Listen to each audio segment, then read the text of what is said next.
when I became chairman of the committee, one of the first steps I took was to add another word into the title of the committee. It used to be Committee on Resources. I added the word natural, Committee on Natural Resources, because I felt it more adequately reflected the true jurisdiction of our committee, and certainly Guam is one of our natural resources.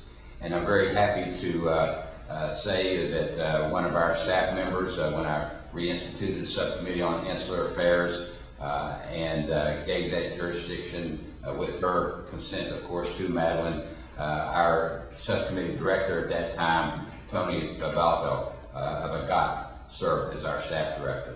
And I'm glad to see now that President Obama has made his commitment to the territories clear by elevating the position of insular affairs to the Assistant Secretary level in the Department of Interior. And it's no surprise that Tony has been nominated by the President for this position.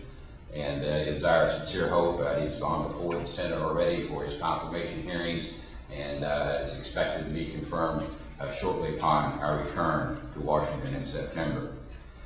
For those of you that may be somewhat unfamiliar with the district, I have the honor and I'm very humbled to represent the 3rd District of West Virginia. We have similarities to Guam. Like Guam, we depend rather heavily on tourism as our economic engine.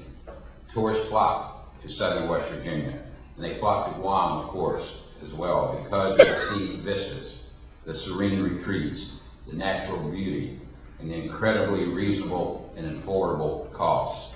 We have places in which our constituents, as you do here on Guam, can take their families, and with today's hard working world and with both breadwinners so often on the work trail, the time spent at home with the families is not a great deal of quantity, and so the quality has to be superb when that time is spent at home.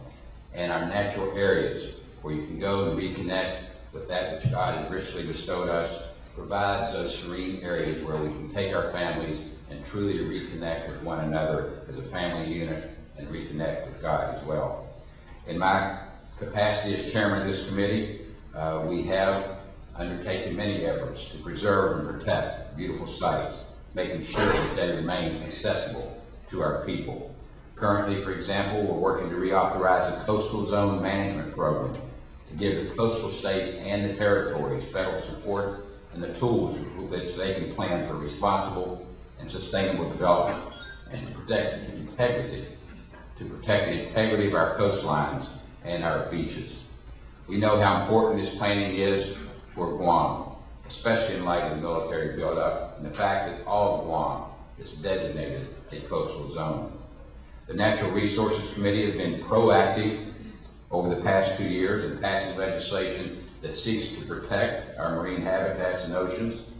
More than ever, the effects of climate change are being felt by our coast with grave and devastating effects on our insular areas.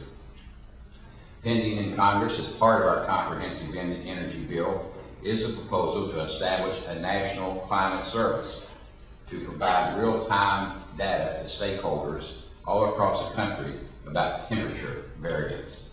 We know how critical and fundamental it will be to ensure the University of Guam is involved in this process, particularly as a worldwide research network is underway. Congresswoman Bagallo has been tremendous through her subcommittee on the Insular Affairs, Oceans, and Wildlife on this legislation and helping to ensure that we remedy and provide the solutions to protect our oceans and to protect our coasts. So the attention in Congress right now with respect to Guam is the military buildup. We had a tour of the island yesterday. We had breakfast on the USS Frank Cable, and we have been able to see firsthand and up close something that you don't fully comprehend through the hearing process in Washington or through the memos you may read from staff or through the figures you may read in books.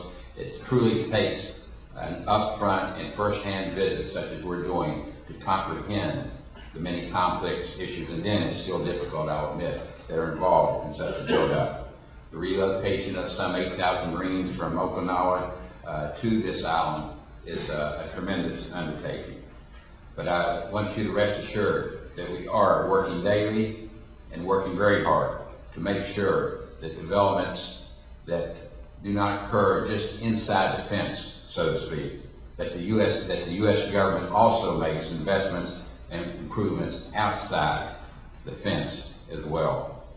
I'm committed to working with my colleagues to ensure that the civilian needs are a part of the plan, and I'm working with Congressman Badallo to ensure that many of these issues outside the fence, so to speak, are addressed as well. For example, last year in September, we held a subcommittee oversight hearing on identifying the various labor solutions for the build-up. Dr. Underwood was present and testified on the importance of ensuring that the University of Guam and Guam Community College are at the forefront in developing training opportunities, that most critically, the adequate resources are in place to meet these labor demands. It's so important that we not overlook these issues. Our committees also continue to work to provide resources to Guam to determine their political status. It is a goal within our oversight plan adopted at the start of the 111th Congress to advance legislation fulfilling our constitutional obligation to provide for a process for self-determination for the indigenous peoples of the territories. Right now, the focus has been on developing a process for the people of Puerto Rico to express their views on status. As a committee, we are open to working towards solutions for each territory, and know that on Guam it is important to secure federal support from the Department of Interior for public education efforts focused on the various political status options. So the task before us, as I conclude here on Guam and the remaining insular areas, are vast. But I am confident that the right leadership is in place, that we have responsible members on our committee on natural resources on both sides of the aisle, and that we have the necessary partnerships working with you here in Guam, working with our military, and that we have cooperation on all parties. I'm very confident that those essential ingredients are in place and they're being forged even closer every day. We certainly have our work cut out for us, but I want to, as I sit down, say thank you for the understanding, the patience, the partnership, and most importantly, the efforts that so many on Guam have made to help ensure the strength and security of our United States. We appreciate it. Again, thank you for having me here this morning.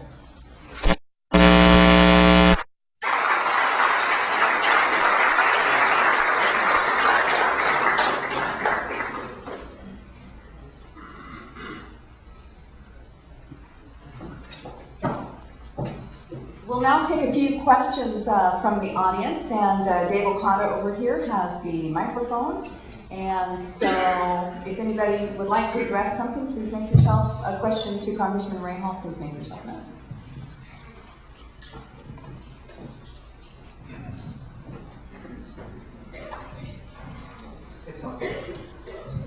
Buenas, Mananas Sidus.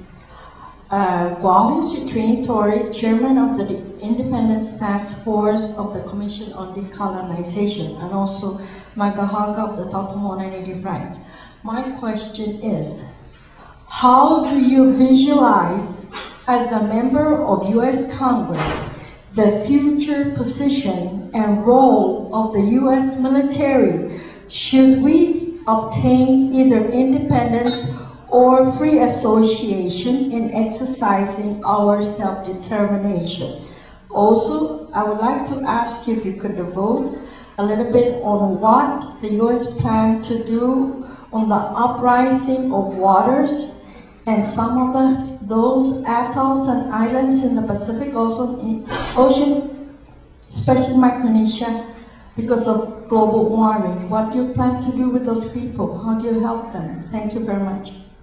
Well, I touched upon both of these issues in my remarks, and I think certainly in whatever political status is determined in the future, the fact that Guam is in such a strategic position and is of a strategic interest to the United States, that we will continue to ensure that this buildup that is going to occur it is done in a way, as I said, that affects and takes into account all issues that surround the island of Guam. It involves more than just inside the fence,